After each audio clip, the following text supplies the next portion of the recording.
একদা দ্বারকায় মহর্ষিগণ রোহিণী মাতাকে জিজ্ঞাসা করলেন যে কৃষ্ণকে এত সেবা করার পরও তিনি যেন শ্রীদাম সুদাম, কখনো মা যশোদা, নন্দবাবা, কখনো ব্রজবাসীগণ বলতে বলতে মূর্ছা যান, তার কারণ কি?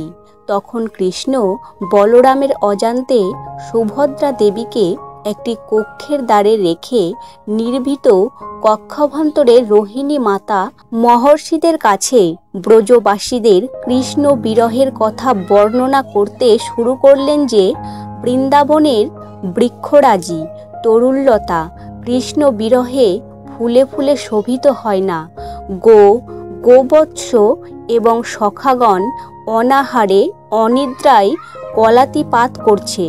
মা যশোদা, পিতা নন্দ প্রতিদিন ছানা মাখন নিয়ে গোপাল গোপাল বলে কাঁদতে কাঁদতে অন্ধ হয়ে গেছেন।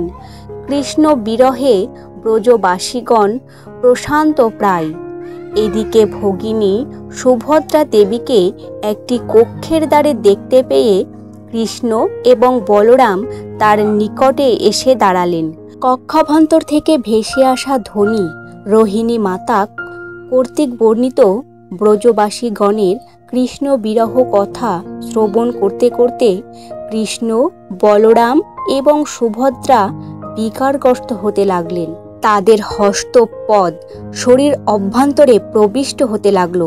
চক্ষুদয় বিস্ফোরিত হতে উপস্থিত হয়ে সেই রূপ দর্শন করলেন।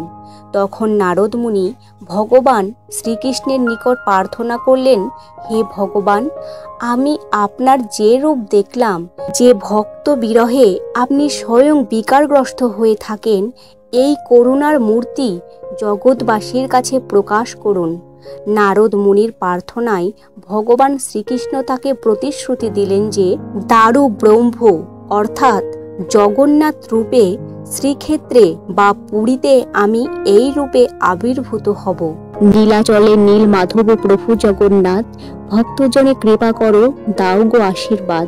হরে কৃষ্ণ কৃষ্ণ কৃষ্ণ হরে হরে, হরে রাম রাম রাম হরে হরে।